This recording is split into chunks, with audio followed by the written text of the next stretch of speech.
what is the difference between Myntra and Jabong? Myntra, by the way, is more men-dominated. So we do 60% men, 40% women. Jabong does the reverse, 60% women, 40% men. Myntra has more of their private brands, more of our private brands. Jabong has a few more international brands. So there is a difference in selection and a difference in customer profile. There is also, by the way, a geographic delta where Jabong is stronger in the NCR, Delhi area, and Myntra is stronger in the south and the west. So there's lots of differences. But the real question to ask for me is not why the brands are different, but what can we do with both brands, right? I was going to ask you what's common and how do you leverage their presence? Yeah. So look, we are in a market which is actually getting made today.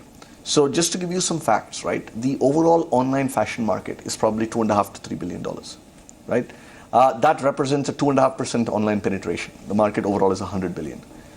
By most estimates, this market will be 35 to 40 billion in 2020, 2021, 2022, give or take a few years, right? So it's an enormous market growth that's staring at us. The real question is not about market share today. It's about who grabs the growth, right? I believe with two very powerful brands, with some of the common back-end systems, supply chain, technology, etc., we will be able to capture more of the growth than with just one brand, right? So that's what we're hoping to do with the Myntra and Jabong brands.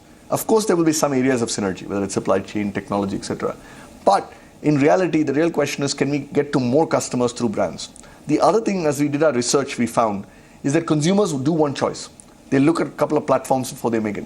So if you have both platforms, the probability of the purchase being within your platform, and if you take the Flipkart group overall, if it's within the three platforms, then the probability becomes higher. Right? So it's a classic situation where the same company would have 5 different soaps, so you end up buying one of the soaps of the same thing. But you dwelt a lot about fashion and about creating brands. One of the discussions in the public discourse on e-commerce is how Indian products and a lot of small manufacturers, how can they be given space on such platforms?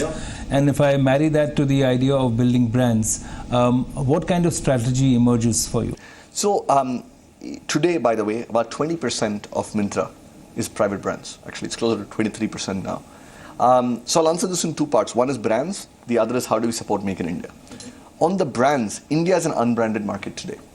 80% of that 100 billion market that I was talking to you about is unbranded, right? There is no reason, if you look at evolution of GDP, of demographics, of internet usage, why brands should not be as penetrated as, say, China or eventually the US. Traditionally, the problem has always been one, distribution reach, and the other is lack of consumer data. Myntra as a platform has both. We have lots and lots of consumer data and lots of distribution reach. We get to 19,000 pin codes. So I believe we actually, as a market leader, are in a position to actually help create brands.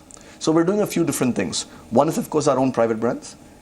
Some of them are Bollywood-led, others are our own private brands, and we're trying that, which is All About You, Roadster, HRX are our three big brands, and then we have about 11 labels, and we're continuing to do that. The other is we run something which is quite innovative. We run a program called the Myntra Brand Accelerator, where we take small brands, and we actually work with them to support them with data, with insights, sometimes with sourcing and design capabilities to make sure that we can scale those brands. So that's another area where I think there's lots that can be done. So all of this is then sourced from India, and not all of it is imported. Even the mass products or mass premium are not imported. Are they all sourced from India? No, they're sourced from various places. I think a majority happens in India, but about 30-40% probably happens outside India. 60-70% happens in India. In terms of how we actually go through the Make in India, I think two things. One is, of course, through this current Make in India, the brand program itself. Second, by the way, especially as you think about women, boutiques, smaller manufacturing units are actually quite interesting, right? Because we want a lot of choice. So one of the things that our women's team has done is actually has a program for introducing almost a boutique a week. So these are much, much smaller brands. It's like showcasing. It's showcasing, right? And we showcase each of these. Then they have the ability to actually have a stage which is national, not just the local sort of pin code that they're at. Right? But the challenge there would obviously be in terms of volumes. They would hit limits on volumes that they can provide to you. Absolutely. Which is where the Myntra Brand Accelerator program comes in. So we can actually help them. If there are brands that can scale well, we provide them help to say, how do we actually set volumes up? How do you put in place your tech systems so you can actually scale with us? So we provide that as a service to some of the smaller brands.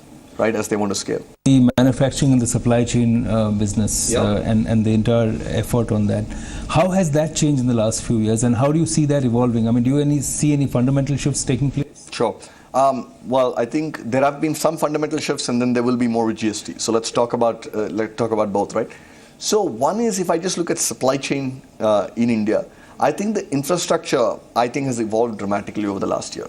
If you look at us, a year ago we used to service 12,000 pin codes. Now we do 19,000 pin codes, right? So which is a dramatic sort of scale increase that's actually happened. The second is, by the way, the customer now wants more than just delivery. So we're piloting a whole bunch of value-added services. So in some ways, you're also re-energizing these micro businesses. Absolutely. If I think about going forward and what changes about supply chain, see, look, historically, we've always sort of been very tax-based in terms of where the manufacturing locations are, the warehouses are, the distribution centers are. Now that you actually think about GST, we can place it where the demand is. I believe as e-commerce firms, we actually have a very good sense of both current and future demand because we can see those patterns. I think our entire supply chain and distribution network will get rethought of with GST. We have a team already working on it, but I believe it will be very positive, right? Both from a cost and from a demand perspective.